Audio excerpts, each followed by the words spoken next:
Hello, ladies and gentlemen. Welcome back to the show. This is Jenga Njeru. Now, today we have the Matchmaker show, and you understand the protocol here. Any other time we have a man on board, the man must be looking for a woman.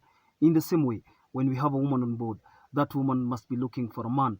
But because today we have a man, I will tell you the kind of woman he is looking for. And I'm telling you that I will tell you because I want to explain the kind of woman he is looking for.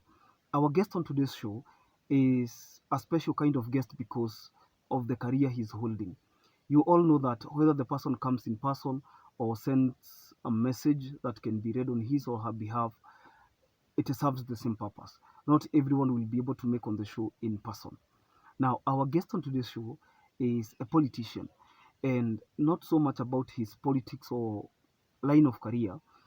The fact remains that until you're settled with a good family, until you're happy, you can't actually be able to perform properly. Our guest is a man who is 47.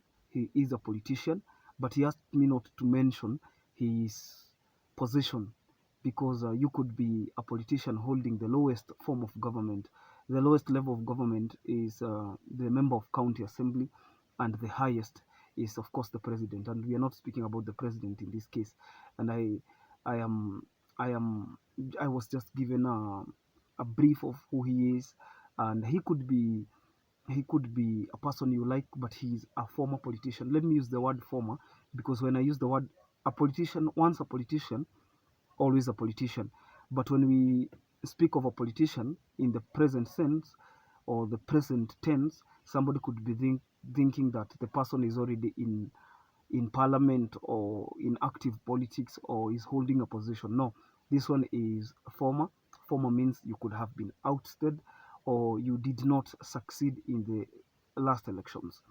Our guest is 47 years old. His name is Mr. Mavenge. I'm going to use one name, and he comes all the way from Nakuru County.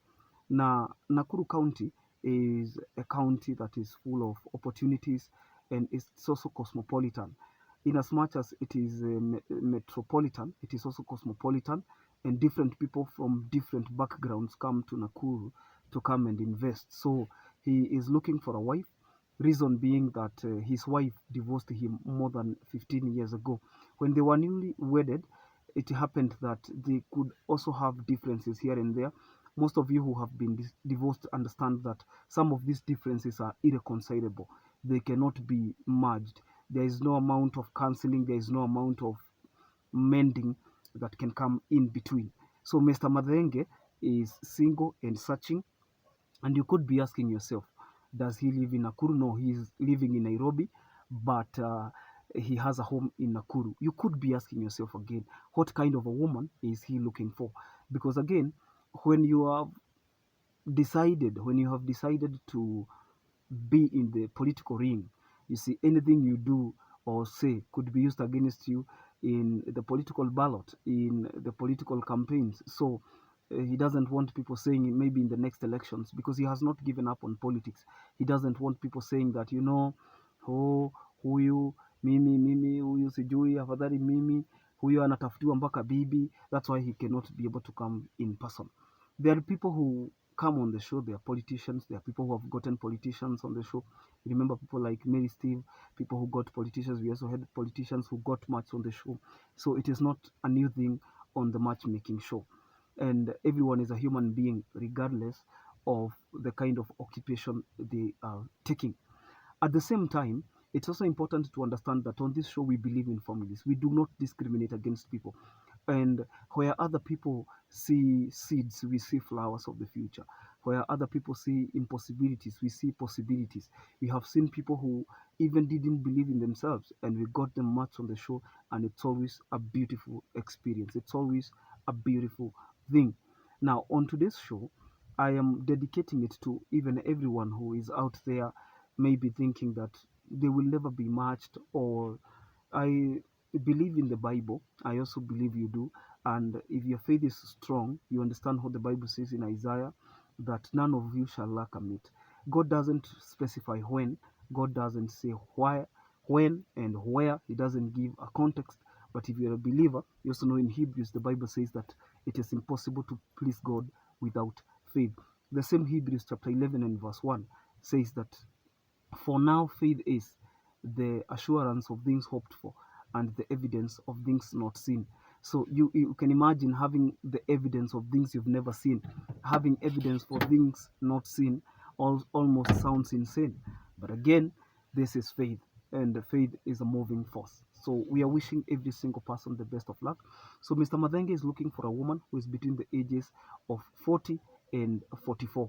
40 and 44, because anything that will be beyond anything that is going to be beyond 44, even 45, will not be ideal for him. So if you're 45 and I don't know why, maybe he's considering getting another kid, but you see, even in cases of menopause, I believe different people experience it at different ages. There are people who are not even yet menopause and they are 50. Again, this is science. So, and we grant everyone a wish that they have on the show. So I am going to post his contact on my Facebook page at Jenga Njeru on the stories section. I told you time and again that we post them on the stories section because we have so many people. Every other time we post you, okay? Every other time we post you, there are so many people who will be interested and they will be able to approach you directly.